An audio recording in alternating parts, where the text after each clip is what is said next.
अल्लाह तौफीक देवी घर लब दे आया कर फर्ज नमाज अदा कर भाई उस मालिक दा इरशाद तू कहे सूरत नहीं माफ किसे ते यह नेकियां दी बुनियाद थी भी नमाजी वो भी अल्लाह राजी ते जरा पढ़ के वेख सवाद कंतर मूल कजा ना होसी कर वक्त हुसैन दयाद मुझिन कमजोर अकल तू ओ जेड़े आधन पर सुकल तू मुझिन कमजोर अकल तू ओ जेड़े आधन पर सुकल तू ओ जेड़े आधन पर सुकल तू राह इबलीस आला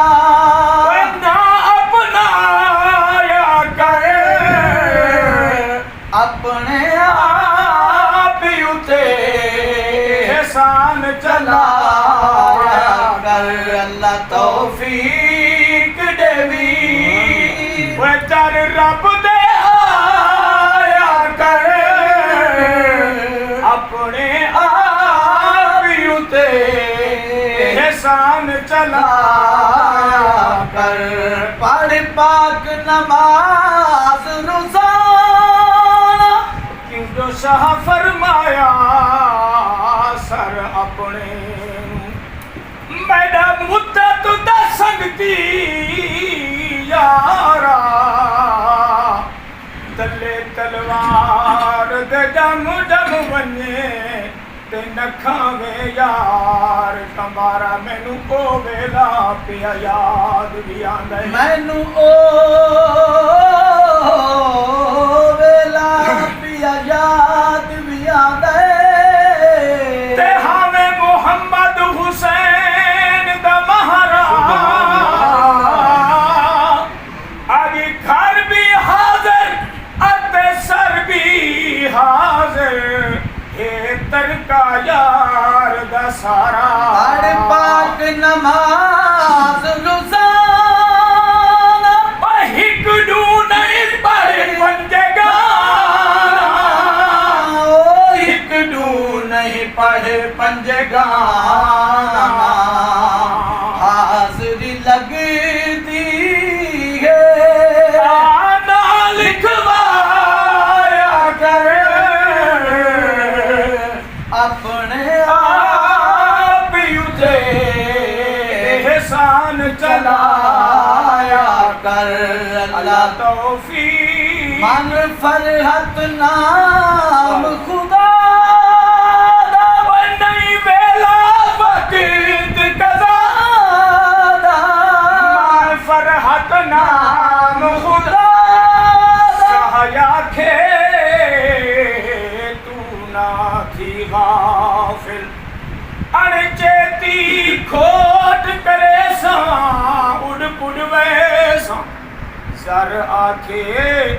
ये किस्मत होसी एक कफन दा कपड़ा दे सातन कजवे औलाद अखे जे मर्जी आ गई ता कबर तहीं पुछवे सावल घर वे अम्बाली आखे तोड़े जिथे होसे हर मंजिल साथ करे सा तोड़ पुछे मन फरहत नाम खुदा दा नहीं वेला वक्त कदा दा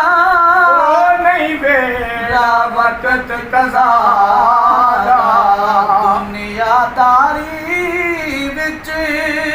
ना वक्त बनाया कर